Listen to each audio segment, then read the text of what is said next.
there's really some stories, little stories of my career, my life. It's now become like 330 pages, so it's getting up there as far as the size of the book. But it covers my career and my life and my friends in the business and people I've worked with. I think it's very interesting. I'm titling it "Not Only Women Bleed."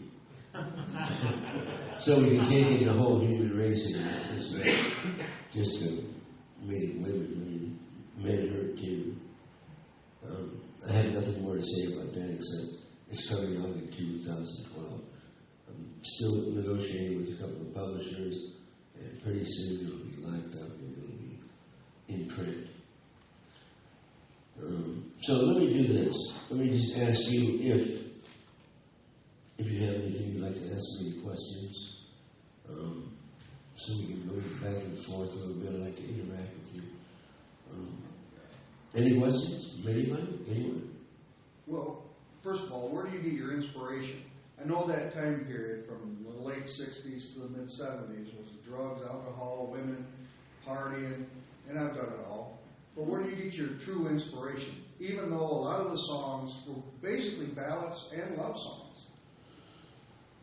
Well, I mean, love songs, you get your inspiration from feeling love, knowing what love is, or making a commentary on love, what it's done to you.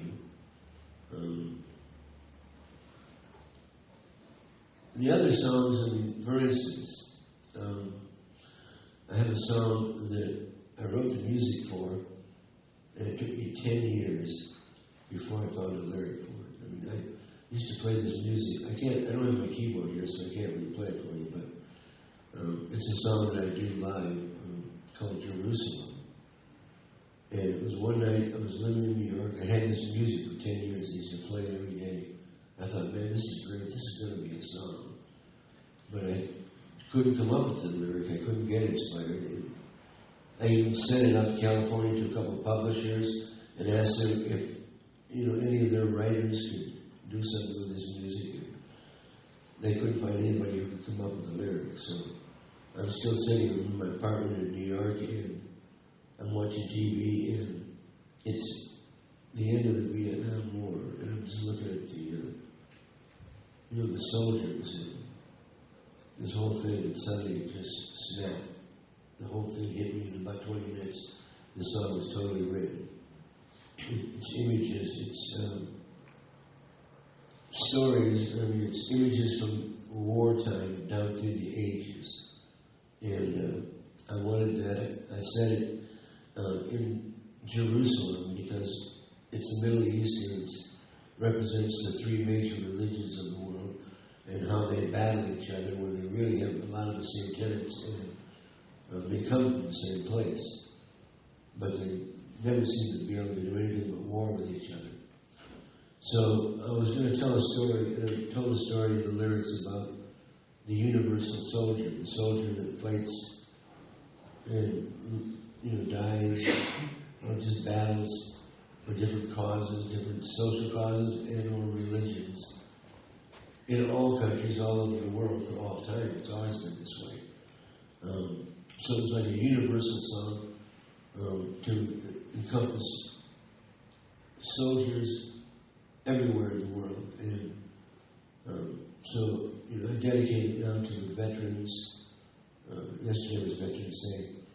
I'm affiliated now with Guitars for Vets. It's a new veterans organization where they give away guitars to veterans coming home who are having severe emotional problems, and they give them guitar lessons. And they let the teaching of and playing of the guitar be therapeutic, because it really is. Once you are playing this instrument, and maybe it's true for every instrument, I don't know, but I know it is for the guitar, that there is a sense of a therapeutic, factor to it.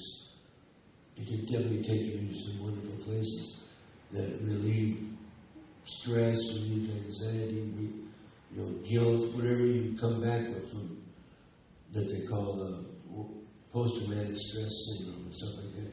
It's teaching and playing a musical instrument and awakening your creative self is a very positive and healing thing. So giving away guitars and lessons to these guys has been tremendous, and this group is really growing. We're like another really strong veterans group, and I got affiliated with them, and I try to support them.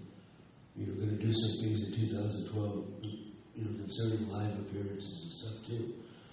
So, where did I start this? Oh, Jerusalem. Right? So I have the song Jerusalem, and I have a recording of it that I did in San Antonio, in a little studio right above a music store. And it must have been, I recorded it in 1985 or 6, somewhere around there. And made a terrific recording of it, but it really needed something to make it, sound like a real record and really be appealing to everyone. So I sent it off to my friend Bob Ludwig, who is the greatest mastering engineer in the country. And he's a friend of mine for like 4 years. So I told him what I wanted to do is get this song out there, to honor the vets and troops. And he agreed to master it, for nothing, just to do it as a favor. So he did it, and it just turned out to be so beautiful.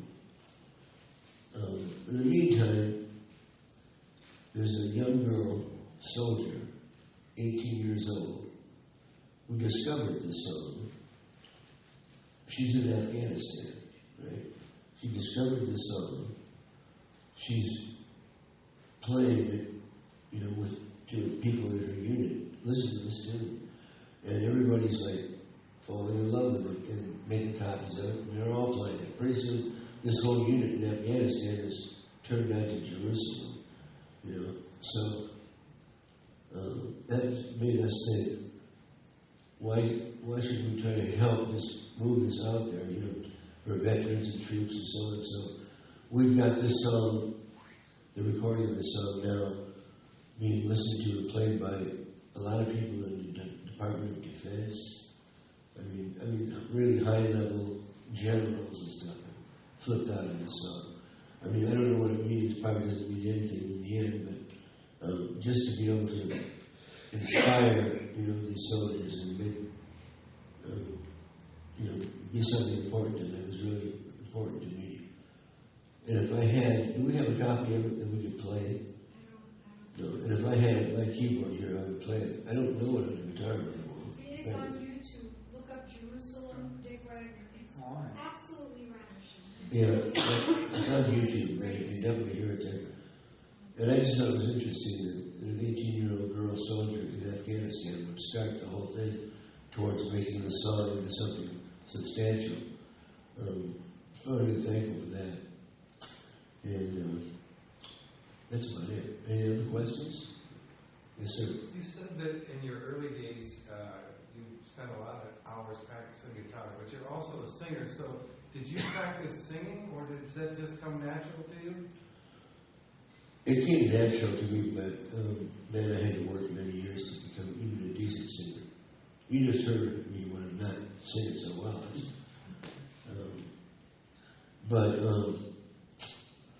Yeah, I guess it's a natural thing. I had to really practice the guitar. Singing, I would just try to copy people, especially like Little Richard and Jerry Lee Lewis and all those people in the early days of rock and roll. Because I was in high school when those people were, really forming what is rock and roll today. So I would take their records and listen to them, I'd sing along with them. I'd go to parties, high school parties. I'd sing at the parties along with the records. And, I was really out front there trying to become a musician, in front of all my friends.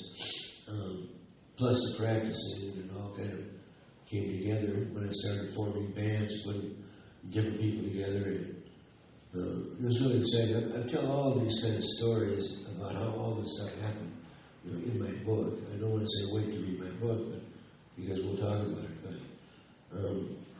I get a chance in the book to really get into detail about a lot of what happens in the music business and how difficult it is to really have to make it, and how to develop yourself as an artist. But singing was natural. I mean, I did it all the time, and I guess I kind of learned that way. I just remember the first time I sang live, not at a party. I was with my band, the Invictus. My first band had 4 guitars, and we were loud. And one of my guitar players, on one of the gigs, he hit his guitar so hard he broke 3 strings. I mean, the whole bottom row was going. We were like that. We were pretty loud, but I'm on stage. The stage was a flatbed truck, and the event was Paul Bunyan Days at Union Lake, Michigan. Okay, we had a PA set up. We're the band playing up on top of the flatbed truck, and there were maybe 500-600 people there at Paul Bunyan Days, and these girls who were in a little fan club that I had in high school, the Dick Wagner fan club. I couldn't believe it, but here were these girls standing down in front of the flatbed truck, sing, because they'd heard me sing at parties, right? So I got up the nerve to sing, and when I finally did it, and it went great. It was a song called Sugaree by Rusty York. I don't know if you remember that record. Anybody? It's way back. So I sang it, and it went really well, and people applauded, and it just set me off. And my ego was just flying that night. Now I was going to be a rock and roll singer. So that's how I got started, really. Just listening to these artists who were happening and trying to copy it. And, just every day just copying somebody, Little Richard especially, and Jerry Lee Lewis especially. I just loved that rock and roll that we were making back then. So, anybody else? Yes, sir. Do you like the keyboard or the guitar? Which do you prefer playing? It really depends on the situation, because I play keyboards mainly to write my songs and, to make my recordings at home, my demos. I play the keyboard. I also play the guitar, of course, but my main instrument is guitar, and has been for how many years have I played now? 40-some, almost 50 years.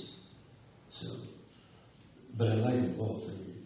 I love sitting down at the keyboard and coming up with some songs, and I love doing it on the guitar too. Yeah.